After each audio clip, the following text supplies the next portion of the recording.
Yo, what's going on guys? It's Daniel and welcome back to Tech Tuning. In today's video, we are finally doing something I've been really wanting to do on the Celica, and that is going to be installing our ground control front coilover conversion kit. What this will do is finally give us the adjustability on the front suspension that we need in order to level the car out from that like squatted stance that it has right now. In addition to that, we'll also be putting in the short stroke struts from the rear of a second gen MR2, as well as S13 front camber plates, and I also purchased T3 extended gland nuts. With all this in combination with the ground control suspension kit, we should get a way better suspension feel in the front end of the car and give us all the adjustability we need to get a really good alignment dialed in and make it drive like it should. You can see I've been stacking up the parts here for a while, and we have just about everything we need.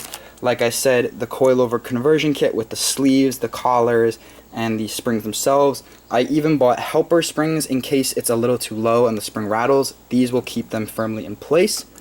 I have the S13 camber plates, which are just cheap ones from Max Speeding Rods, but they have the camber adjustment we need, and I replaced all the hardware with stainless steel bolts, so they should be completely rust proof at this point. And then the T3 extended gland nuts, which will work with those MR2 shocks like I said. However, we can't just install it as is. We have to do one thing first, and that's going to be getting these coilover plates welded into the factory strut case. So what we're going to do is basically remove the stock strut assembly, and what we're going to have to do is cut out this original perch right above the weld here, and then I'm going to take it to a local shop that I trust to do the welding work, and they're going to weld in the new collar to put the coilover sleeve in. It should look pretty awesome when it's done, and I'm super excited to finally get this taken care of and have a really good stance on the car. So yeah, without any more delay, let's just get right into the disassembly so we can get this job going. So in general, as far as pulling it out as the assembly goes, there's really not much to it, which is nice because I've taken this all apart and I don't want to mess with the alignment as much as I can avoid it. Obviously, we'll have to get it realigned once this is in and everything, but just to get it out, the only things we really have to do is disconnect the 3 bolts that are up in the engine bay from the shock tower. We will also have to disconnect the brake line, unfortunately, so we will have to re-bleed the brakes, but we'll pull out that retaining clip that holds the line to the front strut, and we'll take those out. After that, all that we really have to do is get to the 2 bolts underneath the front knuckle, which are located there and there on the other side of the control arm. And once we have all that stuff out and disconnected, we should be able to just push down on the control arm and slide this entire spindle assembly out of the car. Now, obviously, once we're taking it to the shop, I'm gonna have it prepped and ready to go so that all they have to do is weld on the new piece. But realistically, getting this out is gonna be the hardest part, because beyond that, we can definitely just get the spring and strut out with basic hand tools on the ground. I think what I'm gonna start with first though is going to be disassembling it from the bottom and working my way up. That way, it doesn't just fall out as soon as everything's loose.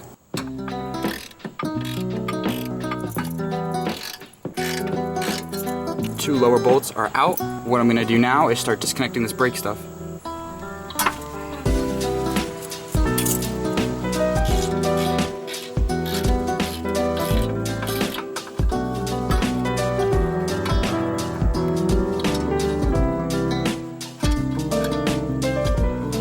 Alright, so as you can see, the brake line is totally disconnected. I've got a tray here just catching whatever fluid comes out, and we'll have to bleed and refill that later on.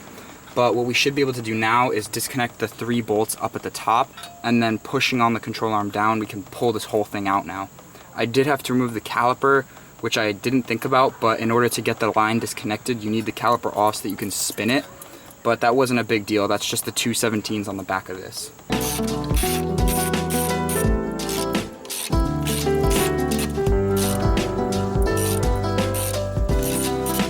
Alright, so as you guys can see, everything is disconnected from top to bottom. So I'm going to try to get this now where I push down on the arm and just pull the entire spindle out.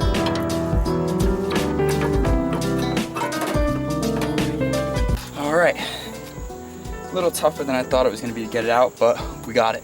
Alright, so we left off with removing the original front strut assembly from the car. It's getting a little dark out now though, so that's why I've moved into the garage to finish disassembling it. Looking at the entire assembly laid out, what we primarily need to do is basically using spring compressors, tighten the front spring just a little bit, and then what we can do is remove the nut on the top hat holding the strut in, Once that comes out, using some vice grips or something of that sort, we can remove the gland nut and take out the original insert. And that's basically all there is to it. Beyond that, we'll pick up with removing the entire perch itself, but first let's get the spring clamps on and disassemble this.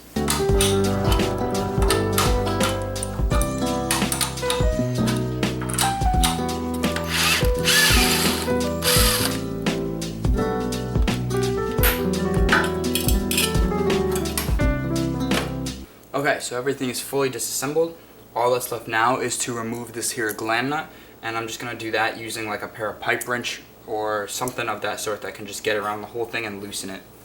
After a lot of time, frustration, effort, I did finally get the gland nut loose. I did this using a pipe wrench actually, which is for plumbing, but if you have the strut already out of the car, this works. I basically just put it around the gland nut and I hammered it until it broke loose.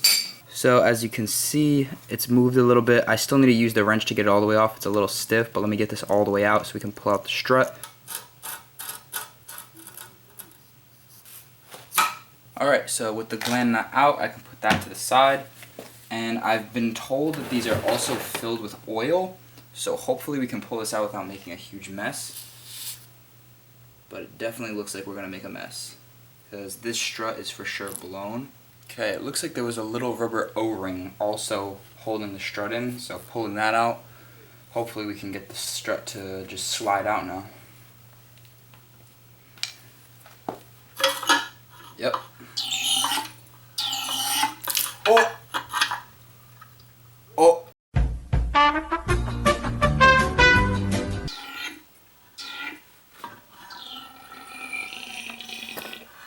Dude, what the f***?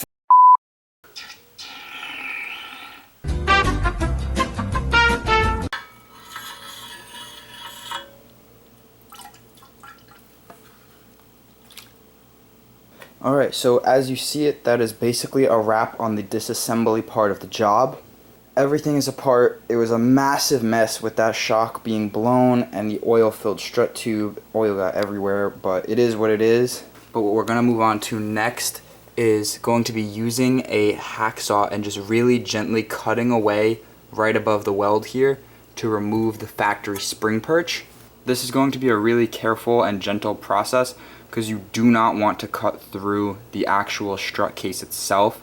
All we need to do is just remove a little bit of metal so that we can tap off this perch. Alright, so it's a new day and I've completely finished taking out the other side of the suspension on the Celica, and I've also removed the strut and the spring and everything from that. As you can see, we have both of the assemblies right here ready to go. So the part that we're going to do next is actually going to be removing this original spring perch. Now, I spoke to ground control suspensions on the phone to get an idea of like what's the best way to go about this. So what they said is to actually take a hacksaw and just gently cut around the top of the weld. Not on the weld, but above it so that you're cutting into the metal for the perch. They said if you do that just lightly enough to get a groove and then use a hammer, you should be able to just tap this off. So we're going to give that a go, see if we can get those removed, and then after that, I'll be taking them over to the local shop to get them welded.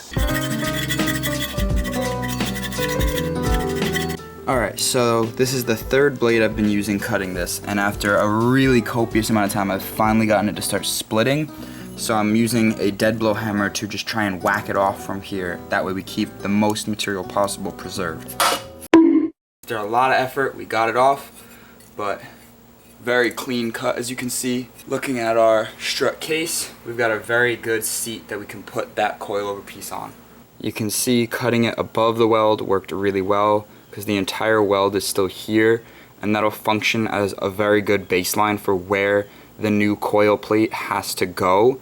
We can basically just slide it on and it can be welded in place right there. Alright guys, so the suspension is off getting welded right now. We were waiting for that to come back, but in the meantime, there is one thing I need to do before we pick it up again, and that is going to be fitting the S13 front camber plates to the Celica. Now, this shouldn't be too much of a process. All we have to do is slightly enlarge the strut holes on the strut tower of the Celica, because the S13 camber plate, the spacing for the bolts that go into the strut tower is a little bit tighter. As you can see from looking at them, the pattern is the same, But if we were to try and line this side up and put it in, you can see the front starts to go, but the rear two get a little caught up on them. Now I have already finished doing the driver's side of this just so I could figure it out for myself before recording it, and it is very easy. I was a little worried about this because I don't like messing with the original body panels much, but you can see it really doesn't look any different. You could see the circle is a little bit wonky now. It's not as perfectly circular, but nothing crazy. All I did was use files to gently remove material and basically enlarge the circles going towards the center one. And as you can see now, the camber plate perfectly fits in there and it will be good to go when we get the suspension back. The only other thing I did was take some touch-up paint and I put that on the bare metal sections to try and prevent any future rust from starting. I'm just going to repeat that process onto the other side so that both the camber plates will be good to go, and then hopefully we'll be resuming in the next day or two when I go and pick up my suspension from getting welded. Alrighty guys, it is a new day and I am back with the suspension. We have gotten the parts for the suspension in the mail and we've also gotten the struts welded. As you can see, the coilover plates are really well done put onto the strut tube. So for the most part, all that's really left is going to be throwing some sort of paint coating onto them just so that they don't rust since it's bare metal right now. Now I mentioned getting suspension parts in the mail and I'm not sure if I covered this yet, so I'll reiterate it right now for you guys. The ground control suspension kit uses these, which are coilover sleeves with adjustment collars. Now, if we're looking at the strut tube as it sits here, if I put the sleeve over it, you can see that it sits really high above the strut case, which doesn't really make much sense because how are we supposed to get the gland nut on? So I called and spoke to ground control about this because I wasn't sure if I was doing something wrong or if maybe something else was needed to be done to remove that gap there. Maybe the collar had to go lower than I thought, but it turns out that was not the case. What it really was is they had sent me the wrong sleeve. So what you can see here is the sleeve I originally had, which is 4 inches long, and the sleeve that I needed to have, which is 3.5 inches long. So if we put the 3.5 inch one on, you can see it sits right where we want it, right at the edge of the collar. Ground control was super easy going about this. I just called them, explained the issue. They had me measure the existing sleeve.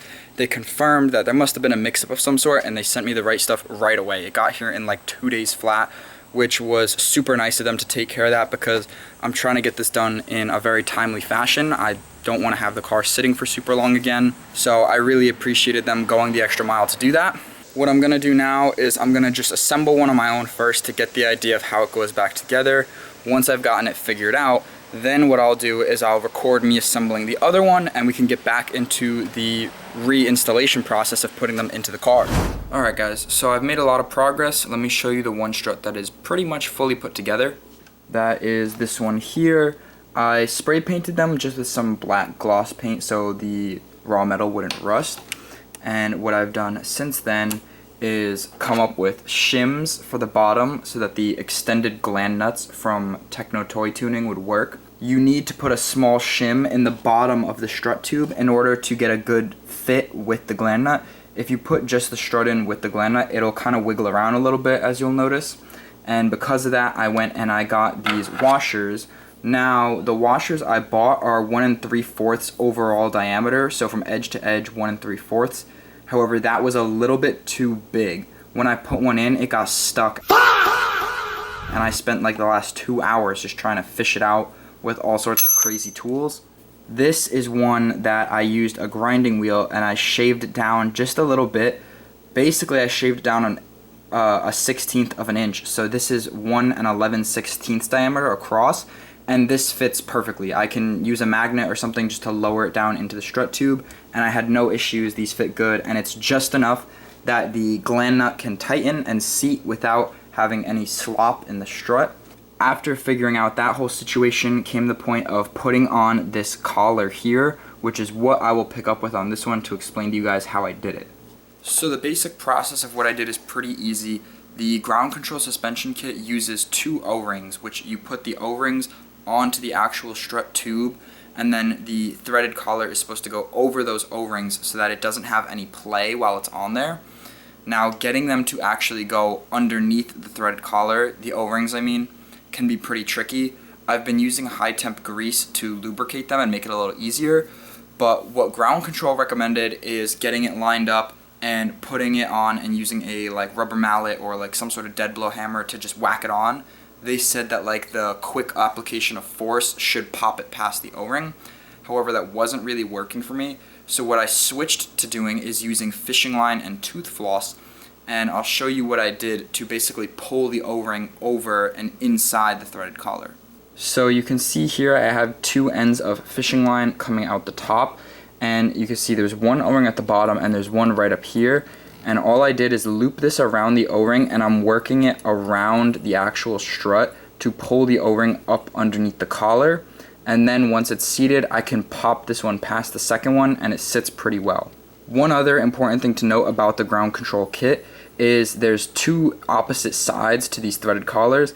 There's this one, which is the same diameter all the way through. The bottom side has a recessed ring, so the diameter starts a little wider and then you'll see it drops down and then gets a little bit narrower. That side, they said, is supposed to face down. 2,000 years later. Alright guys, so it has been quite a few days since the last section you saw where I was trying to figure out how we're going to make this all work together. I figured it out, and I have one strut assembly completely put back together as it should be. The catch with doing this is that obviously the parts aren't really designed to work together. We're using a Celica strut case with a Celica coilover kit, but we're running MR2 struts with the extended gland nuts and spacers to shim it, as well as Nissan S13 camber plates. So everything goes pretty smoothly until you get to the point where you have to bolt the camber plate to the top, and then you could run into some complications. I guess the easiest way to do it is I will first show you what I assembled, and then we can explain what the different kits recommend, and then why I went the route I went and why it had to be this way to work. So this is my one completely assembled strut piece. As you can see, I decorated it as well. And we have the painted strut body with the tube, with the threaded coilover sleeve, the collar, the spring, everything inserted and tightened down. And you can see that we have our coilover top hat. There is a washer. Then we have the S13 camber plate and a locking nut, and that is the entire thing. Now I did buy helper springs, but I'm not going to use them because with the short stroke strut, this is basically the highest we can have the suspension right now. If I wanted to go lower, it would make more sense to put the helper spring in, because then the spring would have slop. But the short stroke strut is our new tallest point of the suspension, which should give us about a 2-inch drop. But with that said, what I can clear up now is why I assembled this the way I did. Now initially, ground control obviously supplies the kit that comes with the threaded sleeve, the adjustment collar, the spring, the top hat, and they also give you 2 washers to put on top of the top hat. Now as I said, and obviously as you can see, I'm only running 1 washer. That was the first change that I made because I was assembling the kit with 2 washers as well as the spacers that came with the S13 camber plate.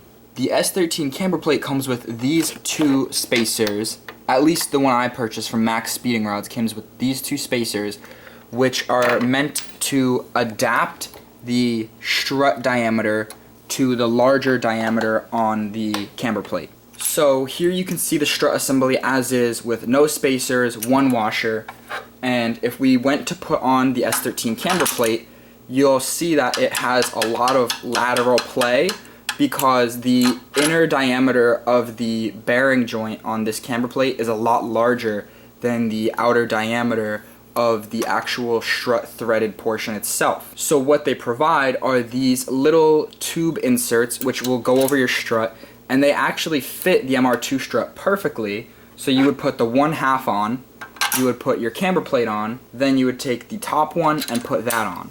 Now you can probably see the issue that I ran into already, which is you're left with like 2 open threads to bolt this all together, which is just not enough. It's not adequate to put an entire front suspension together.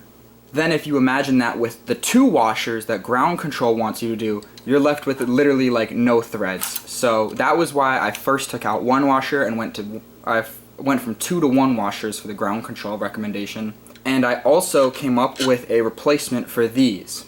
Instead of using the ones that Max Speeding Rods includes with this kit, I found a pipe that had the same inner and outer diameter as the thinnest portion of the Max Speeding Rod shims. So we're basically removing this knurled edge on the top and on the bottom.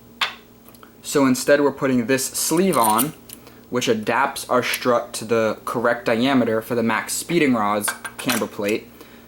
And when we slip that on, you can see it's a much tighter fit with a very, very, very minimal amount of lateral play, which is completely negligible once you actually bolt the assembly together and put the locking nut on. And on top of all that, there was one last thing I had to modify actually to make this all work, and that was the ground control top hat. So as you can see, the top hat itself is sitting on the strut perch right here.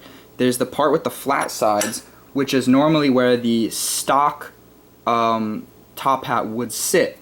Now originally when I received the ground control top hat, it was too small of a hole to go over the MR2 strut. It probably would have worked on the Celica one. I'm assuming this is just a difference in the OEM parts. But in order to make it work with the MR2 one, all I did was using a file. I took off a very, very small amount of material and I kept checking for the fit. I kept filing it and checking it until I reached a point where it fit and it sat on the perch and held the spring in place comfortably. Prior to doing that, the perch was too large for the top hat and the top hat was getting stuck about here, which was also reducing the thread space available to use. So with all of that relevant information covered, what I'll take you guys through doing now is just assembling the last of this strut. As you can see on this one, I already have the threaded collar and the spring on. We have the bump stop installed, which just slips over, and our modified top hat is in place. All I have to do is drop on our washer, and I'm going to take the shims that I have custom made for this to use with our S13 camber plate. I'm going to put some red grease on the inside and outside of this so that it's not just metal on metal friction. We will then slip that on and put the camber plate on.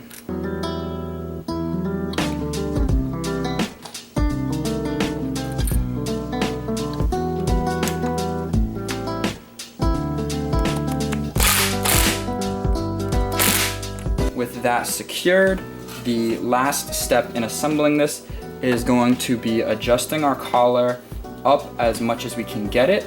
Once it is firmly holding the spring in place, I'm going to use the supplied Allen key from ground control to lock the collar into place.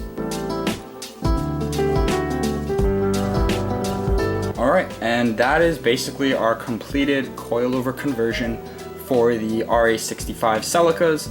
It's a bit too late for me to reinstall them into the car today, so what the next part you guys see will be me during the daylight putting everything back in when we resume there. Alright you guys, so I have completely finished our passenger side coilover reinstallation. I did this one first off camera just so I could get a feel for it, and truthfully it was very easy. The only thing outside of the ordinary I had to do was I used a jack in order to lift up the lower control arm in order to get it to hug the bottom of the strut. That way when I put the bolts in, it was already lined up. That was the only thing that was different. Other than that, the rest of the install was normal. So I started by putting the strut up into the tower. I loosely threaded the 3 bolts on. Then I raised our lower control arm, bolted those together, put the caliper on, and went through and tightened everything back together. And it looks phenomenal, to be honest. The camber plates fit very well in the strut tower, which I'll show you in a moment, and everything went back together nicely. I'm very excited to get this finished, get the brakes bled, and put it back on the ground and see how it looks. But before we get to that, let me show you the strut tower, and then we'll reinstall everything for the driver's side. So here is the strut tower with our new Max Speeding Rods S13 camber plates installed. The filing of the strut tower holes worked perfectly. This is really secure and it looks really good. The only concerns that I did have with running these was the space that the strut tower was going to allow for these camber adjustments on the S13 plate, but luckily it looks like we are a-okay. Right now I have it set to a mild negative camber, and there's just enough clearance for the bolt holes, so I have no reason to believe we should have any issues running these whatsoever. And I'm very happy with the fact that these worked with a little modification at such a good price point compared to other options such as T3 or AE86 ones, anything like that that would have cost far more in comparison to something as cheap as this. With that said, we can now pick up with reinstalling everything on the driver's side, and I'll show you guys some of the things I did to get this back together.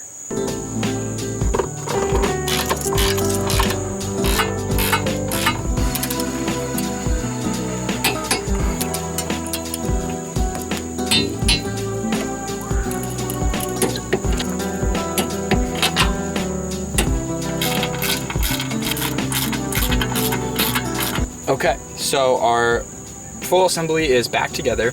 What's left now is for me to bleed the brakes. After that, we should be safe to put the wheels on. We can lower it and see what our ride height looks like. All right guys, so I had to cut it because it was getting a little dark and it was too late for me to keep recording. But I did the brake bleeding with one of my friends. He came and thankfully he was super helpful. Came at the last minute at like 8 o'clock at night to bleed the brakes so that we could finish the car. And we put it back on the ground. So effectively everything is done. There is only one thing that's really left for me to do, and that's going to be modifying the Cusco front strut bar. Now that is because we used the S13 camber plates, which have a slightly different spacing for the holes. So what I'm going to do is the same thing I did as the strut towers. I'm just going to file it out a little bit and I'll reinstall that at a later point. But for the sake of finishing this video, I'm just going to show you guys the outcome now and we can talk about the suspension. So we all know that the rear was and has been lowered for quite some time. And looking at it from head on, it's pretty much fender to tire. It's pretty flush and I really like where it sits. Other than the wheel fitment, the height is exactly what I want. You can see the front is still sitting a little bit higher than the rear, but this is our new highest point, which is already lower than what it was before.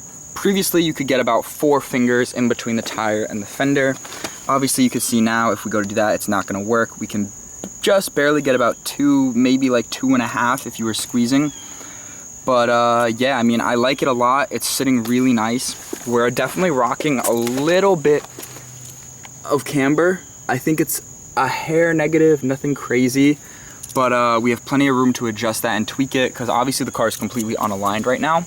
But I've driven the car at least 20-30 miles now since doing all this, and I can honestly say without any doubt, without any hesitation, it is a world of improvement in terms of driving feel. Having just the new front struts alone probably would have made a million light years of a difference, but now we have obviously lowered it, put in a different spring rate, the camber plates, you know, the whole 9 yards has gone through, and it's done in such a way that everything is fresh. But this was definitely an undertaking. I mean, looking at the whole setup, everything that we put in was a lot. I read a lot of forums and did a lot of research to figure out what was going to work together, and this seemed like the most cost-effective way.